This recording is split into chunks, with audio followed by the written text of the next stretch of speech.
I'm Catherine Goldman Schuyler, and this is Exploring Leadership. In this series of conversations, I'll introduce you to leaders who dance with possibility, whose creativity, depth, and vision bring leadership to life. People from many arenas, business, the arts, government, whose lives add vitality and meaning to our planet.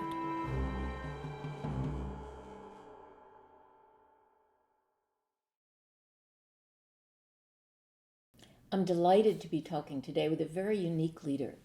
Mingyur Rinpoche is respected worldwide for his elegantly simple and even humorous approach to traditional wisdom teachings on training the mind and developing compassion.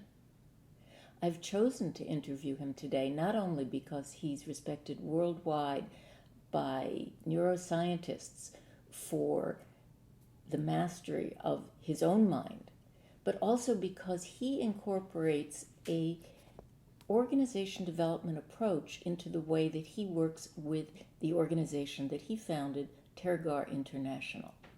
I also chose him because I think that his approach is a great fit for leaders and has influenced me considerably.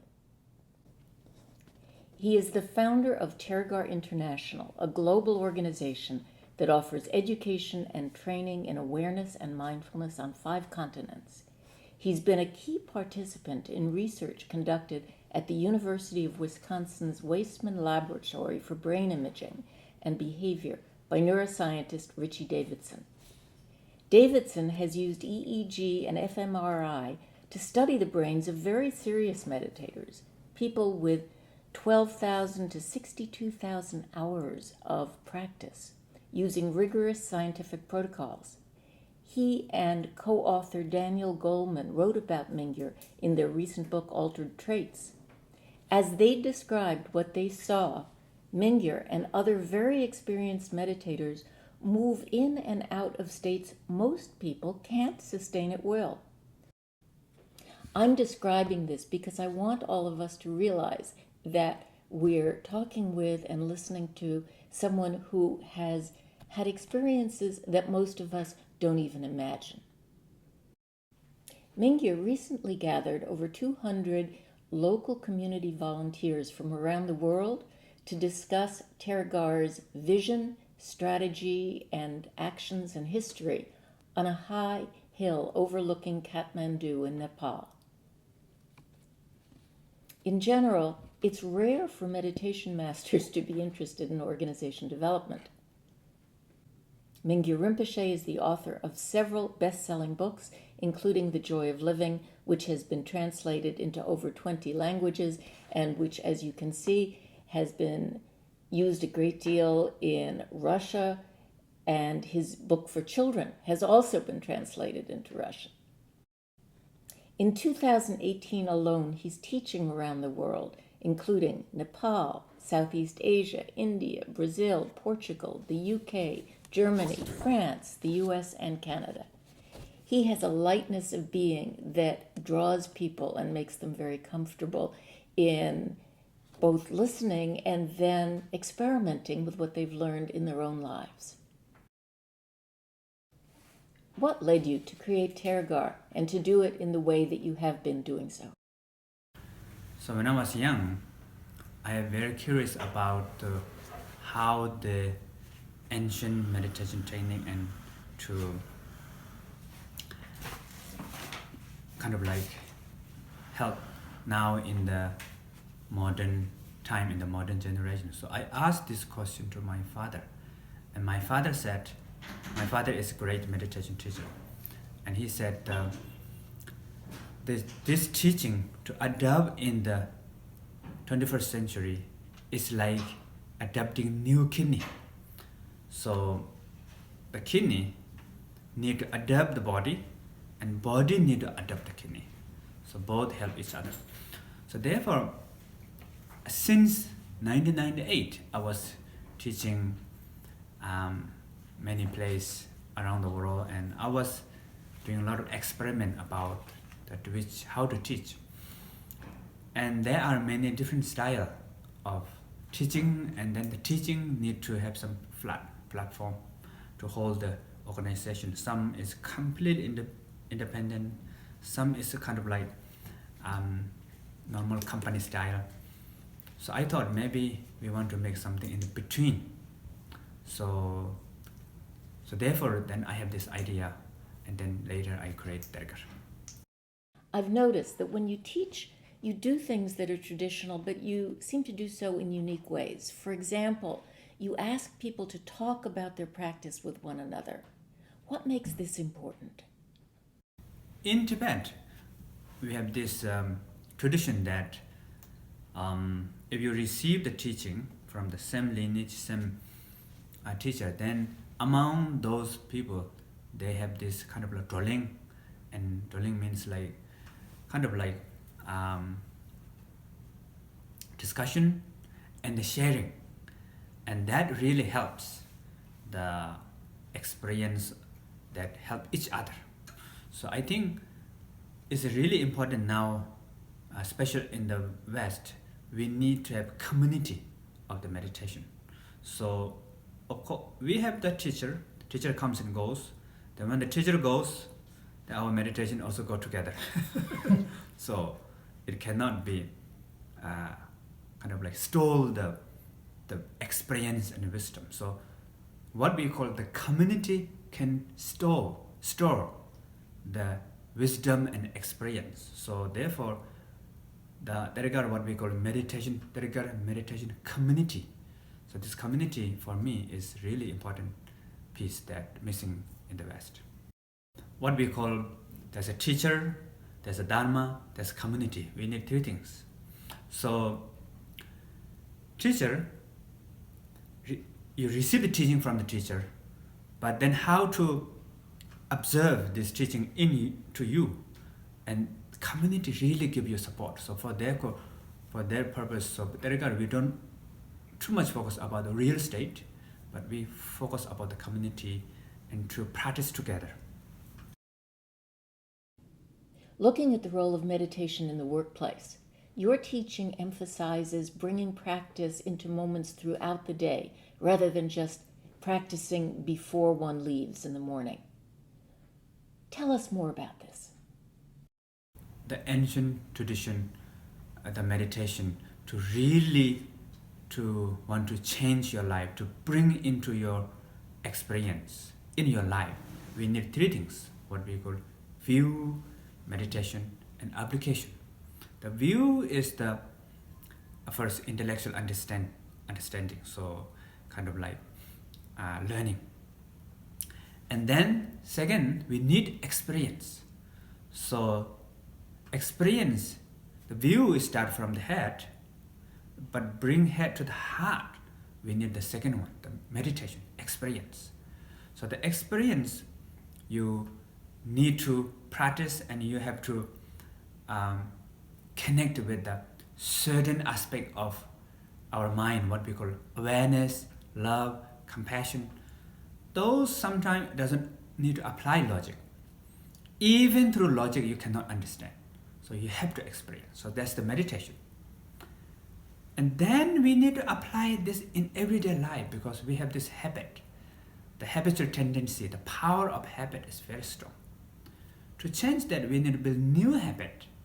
So in order to build this new habit, we have to practice on cushion, sitting, and off cushion, meaning you can meditate everywhere, anytime, under any circumstances. Short time, many times, especially when you're facing problem. The difficult situation, the emotional, or physical, environmental, all these problems faced to you, there's a great opportunity to apply these meditations. So then it's really transform our life, and you'll become more happy and you're free. When we first talked, you asked me what I thought was a major problem for leaders and organizations. I've been thinking about that. And it seems to me that when people feel under pressure from others, when there's conflict, they often lose their connection with their practice. What can they do at these moments? So the most important is what we call, even when you teach, don't think that this for others. This also including yourself. So when you teach, you are the also part of your own student, and you should practice. So like what I'm missing in sometime in the organization, even though the person in the organization, they learn how to lead, how to manage everything, but almost like this is for the job. They don't put themselves into the part of that. So for this ongoing meditation practice, is you are part of that. You are also continue transforming, and you are leading yourself. So in that case, even when you're facing problem, even when you're making obstacle, all these are part of the transformation for yourself. So it's really helps you. And the particular how you transform is what we call awareness, compassion, and wisdom. There's three things. Awareness, catch, recognize. When you're facing this turbulence of emotion comes, oh, I'm angry, I'm frustrated. Oh, so just be aware. Then second, try to practice compassion. So the deep of this emotion, there's love. And the other also same as you. Try to understand. And then you need to look around and how to solve the problem. So third is the wisdom. So the tough part is remembering that you want to be mindful in the moment when you feel very angry. One of the problem for the meditators is they only hold the second aspect, what we call view, meditation, application, the view. So good, your experience nice on cushion, but they forgot to deal with application. So then it comes to everyday life, you forget. So I'm meditating, keep quiet, peace. So then it doesn't work. So we need three. Some people, they're learning, they're nice belief. The view is good, but not meditation, it doesn't go very far. Stop. And the meditation, only meditation, it helps, but then up to a certain level, there's a limitation. So the view and meditation combine together and apply in everyday life. The third one, application, is really important piece. These three together really benefit. So one time I had the discussion with the psychologist. So they said A, B, C. So A is affect, the emotion. B is behavior. C is cognition. So they said if you want to really transform therapies, we have to work from these three aspects. And there's a lot of tool from psychology for how to work with cognitive level, from behavioral level, but not much from the heart, from a meditative point of view. So in ancient Buddhism, we emphasize three. So the different word, what we call view, meditation, application. So the combination, I think, is really beneficial. Yes, and to see how to bring that into management development or MBA programs for people studying for business, very important. Yes, I think nowadays it's very important. So you learn a lot about the theory, the logic, about the leadership, but then missing heart, the awareness, compassion, all this aspect, then still for personal level there's a lot of problem, and later it will create the organization problem. With regard to the meeting in Nepal, what inspired you to bring people together from all over the world and have them discuss their experiences with one another and get to know each other?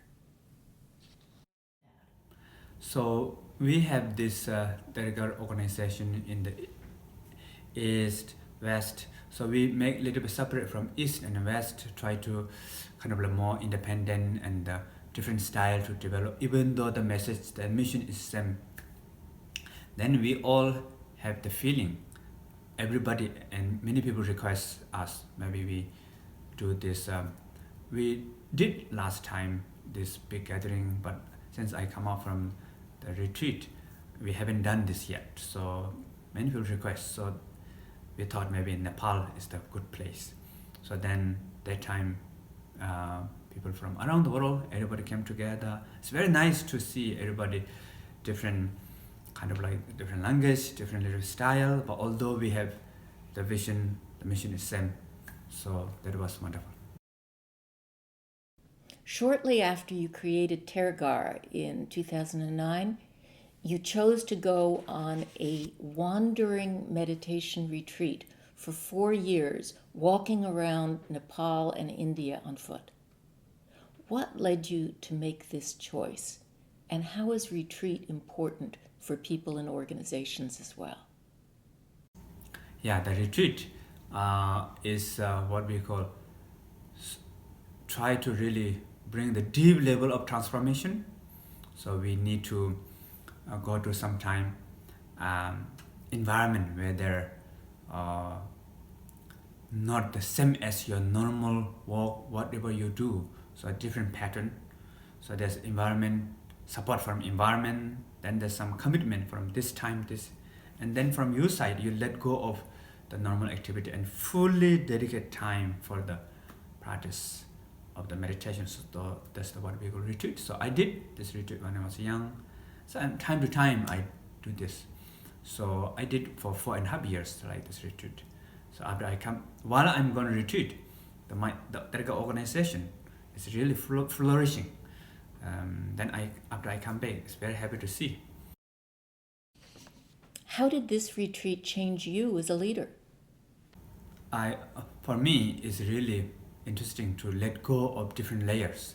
So I'm the writer, teacher, abbot of the monastery, and the kind of like overseas of the Tergar organizations. I have these layers, and this layer become bigger. So I thought, okay, now time to go and let go. So I just went on the street. Really nothing, there's no plan for shelter, food, but particular plan for money, just go. So I think that's really helped me to learn to let go and also about life.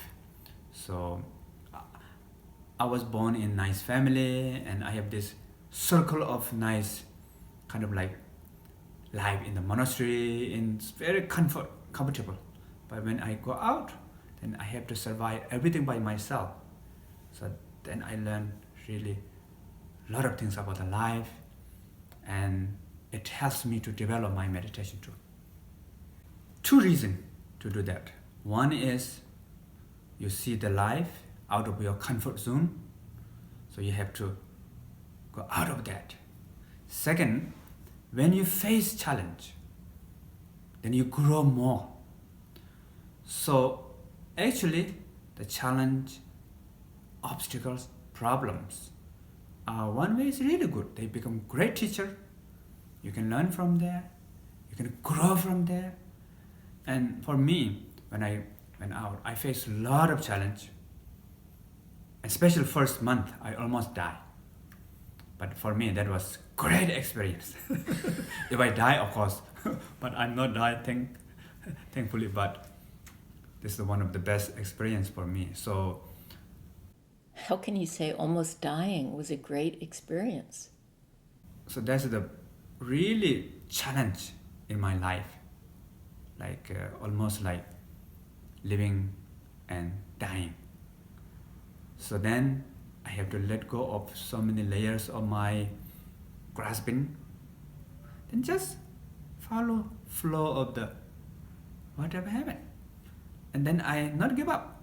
I still walk with my mind and working with my meditation, awareness, compassion, continue walk. So that's really helped me, really kind of like give me the strength. Yeah. During your retreat, a friend of yours found you by chance and sent back photos to the Tergar community that showed such joy on your face. It made me wonder whether you'd ever want to return. What led you to decide to come out of retreat and go back to leading Tergar? In the cave, one day I wake up in the morning and flip up coin. Should I go or no? I'm just kidding. So there's an earthquake came to Nepal my monasteries in Nepal, and I saw some photos in the mountain. There's a newspaper, a lot of photos. So then there's one big earthquake comes. Then I thought it's gone, but after a few months later, another big earthquake comes. The ones are continually coming. So I thought maybe I should go back to the monastery, and people are really worried. My mom, special, I was thinking my mom is worried a lot, and my grandma, the monastery, and the people around me. So then that makes me my retreat become shorter. You have a book coming out next year. Can you tell us a little bit about it? So that book is about death and dying. So the first month of my retreat, this what we call wandering retreat, not particular place. So I almost died from the food poison, I think. So that experience was very, very profound for me. So I wrote a book based on that.